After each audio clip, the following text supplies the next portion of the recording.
أشرقت نفسي بنور من মর্মে একটা কথা আপনারা ছোটবেলা থেকে শুনে আসছেন, আমরা সবাই শুনে আসছি, সেটা হলো এক ওয়াক্ত নামাজ কাজা করলে, এক ওয়াক্ত নামাজ না পড়লে তাহলে সেই ক্ষেত্রে 2,88,00,000 বছর জাহান্নামের আগুনে পোড়াইতে হবে, এক ওয়াক্ত নামাজ কাজার কারণে, ছাড়ার কারণে। এই কথা শুনছেন না আপনারা?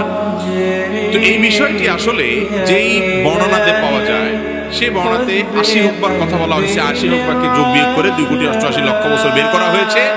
এটা ফাজাইলে আমালে শেখুল হাদিস জাকারিয়া রহমাতুল্লাহ আলাইহি উল্লেখ করে এরপরে বলেছেন এই মর্মে হাদিস বিভিন্ন বইতে লেখা আছে, কিন্তু আমি কোথাও পাই নাই। এবং বিশুদ্ধ কথা হলো এটাই যে 2,88,00,000 বছর জাহান্নামের আগুনে পড়বে এক ওয়াক্ত নামাজ কাজা করার কারণে।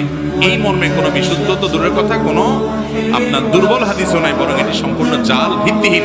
কোনো হাদিসের কিতাবে এরকম কোনো কথা বলা হয়। তবে এর মানে এই না যে তাহলে তো নামাজ না পড়লেও চলবে, ব্যাপারটা সেরকম না। নামাজ না পড়লে জাহান্নামে অবশ্যই যেতে হবে, তবে সংখ্যাটা কি হবে, এর বেশিও হতে পারে, এর কমও হতে পারে। আযাবের সংখ্যাটা এরকম ফিক্স, যে সংখ্যা এখানে বলা আছে এরকমটি হাদিসে বর্ণিত হয় নাই, এর চেয়ে বেশিও হতে পারে, কমও হতে পারে। জাহান্নামে যাওয়ার মৌলিক একটা কারণ হলো নামাজ ত্যাগ করা।